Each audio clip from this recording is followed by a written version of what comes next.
Merry Christmas, friends. Whether you've been walking alongside this ministry for years or this is the very first time you're hearing my voice, I'm so glad you're here. Because what I want to share with you today might just change the way you see that manger scene forever. You know, I've had the extraordinary privilege of going to heaven myself and speaking to hundreds of others who have also been there and returned. Men and women who have stood in the presence of Jesus Christ in that glorious realm. And there's something we all describe, something that still uh, makes me catch my breath every time I think about it. We describe glory, not glory like a sunset, not glory like a king in royal robes, a glory so absolute, so radiant, so overwhelming that the human mind can barely hold the memory of it. A glory that makes our sun look like a flickering candle, a presence so magnificent that every molecule of creation bows before it. This is the Jesus of heaven. I've seen him. I've been in his presence. And now I want you to imagine something with me. Picture the throne room of the universe, not a building, something far beyond architecture, a dimension of reality where colors exist that human eyes have never seen, where worship rises like living thunder from creatures so beautiful and terrifying that the prophets fell on their faces just to glimpse them. And there, at the center of everything, sits the one who spoke the stars into existence, Jesus. The Word made, well, he wasn't flesh yet. He was pure glory, pure power, pure love in its most concentrated, most devastating, most beautiful form. Every galaxy spins at his command.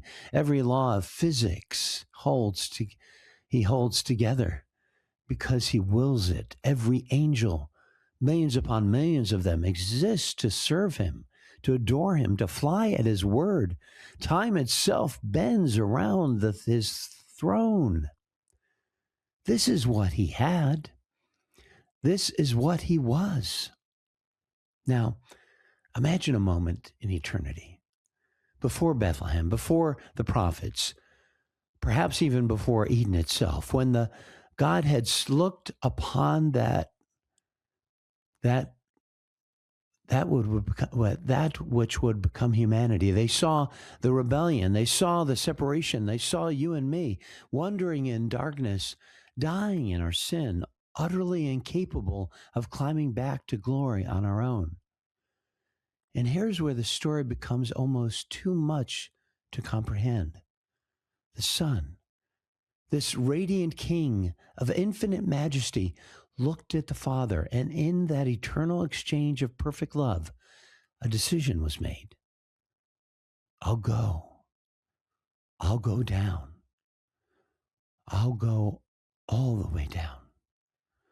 Not as a conquering general riding on clouds of fire, not as a blinding apparition that would force humanity to its knees. No, he would go as a seed, a microscopic cluster of cells in the womb of a teenage girl in an occupied territory of a brutal empire.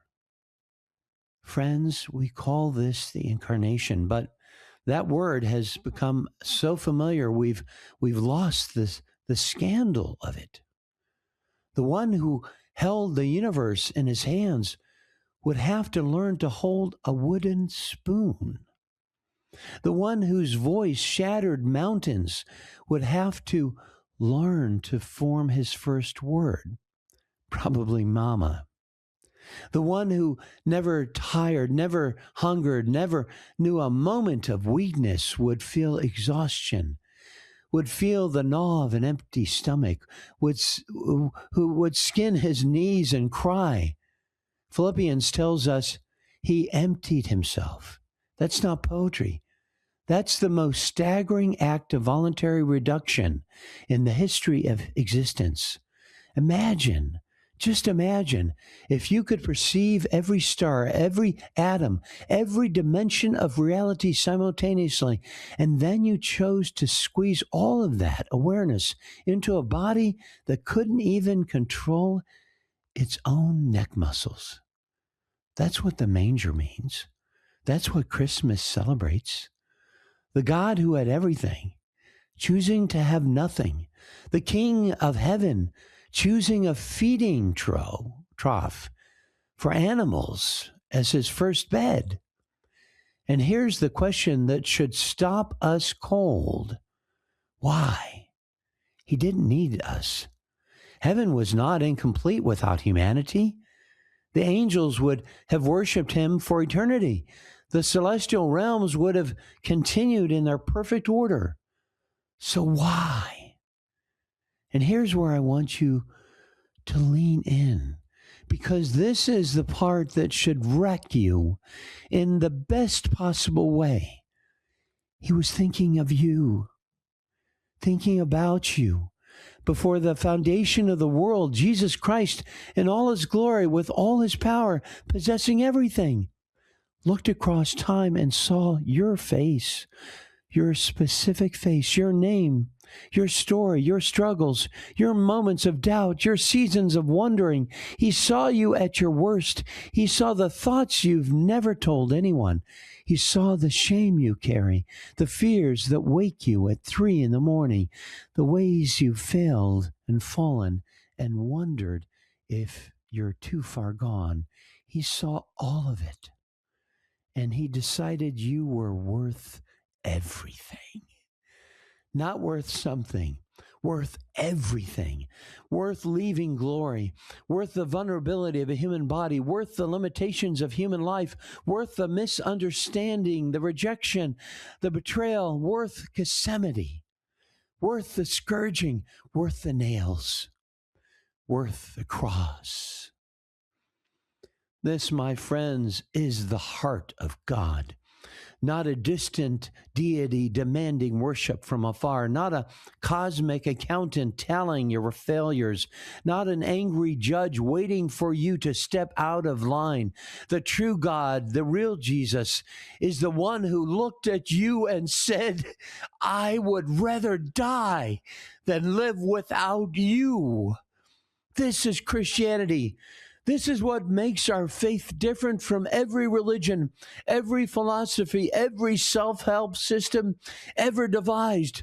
We don't climb up to God. He came down to us. We don't earn his love. He emptied himself to prove it. We don't have to wonder if we matter. The manger answers that question forever.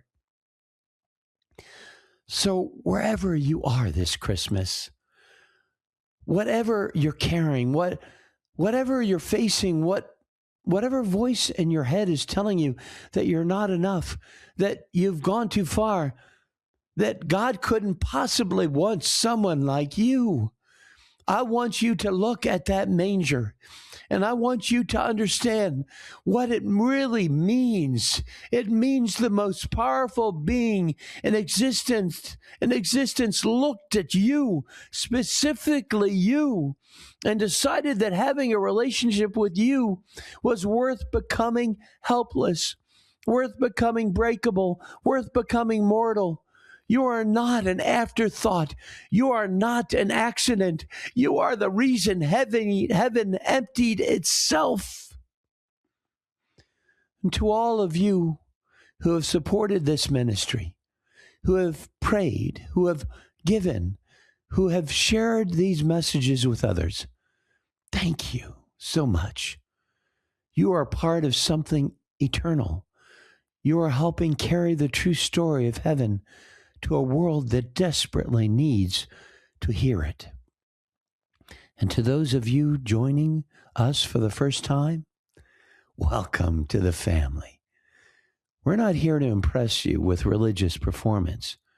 We're here because we've encountered the real Jesus, and we can't keep quiet about him. This Christmas, may the reality of what he did settle deep in your spirit. The King became a baby. Glory became flesh. And he did it all for you. Merry Christmas, friends. You are so deeply loved.